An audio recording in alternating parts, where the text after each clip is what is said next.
Itoophiyaa beeksisetti dorgommii fiigicha yaadannoo injifannoo Adwaa waggaa 125ffaa Sanbata boruu ganama sa'a tokkorraa eegaluun addabaabayii Adwaatti fiigama jedhameera.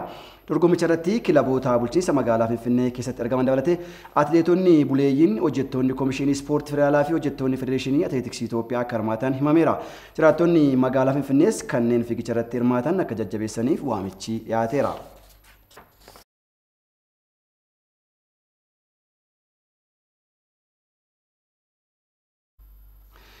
Guddina ispoortii biyyattiif kanneen gufuu ta'an keessaa rakkoon gama oolmaa ispoortii mudatu furuuf hojjechaa jiraachuu Komishiniin Ispoortii Federaalaa beeksise.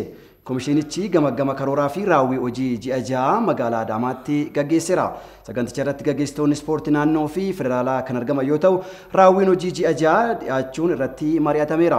Weerarri vaayirasii kooroonaa damee ispoortii irraan dhiibbaa guddaa gahaa turullee isuma keessa ta'uun hojiiwwan jajjabeessoon hojjetamuu himameera.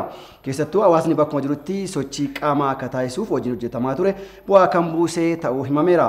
Biyyattii keessatti bakkeewwan oolmaa ispoortii 27 jiraatanis lakkoofsa ummata waliin wal bira qabamuun yeroo ilaalaman muraasa ta'uu bira darbee kanumti jiran ammoo qulqullinaan tajaajila kennaa akka hin jirre himameera. Komishinii Ispoortii Federaalaas waggoottan 10 itti aanutti lakkoofsa bakkeewwan oolmaa ispoortii gara 50,000tti guddisuuf hojjechaa jiraachuu ifoomseera.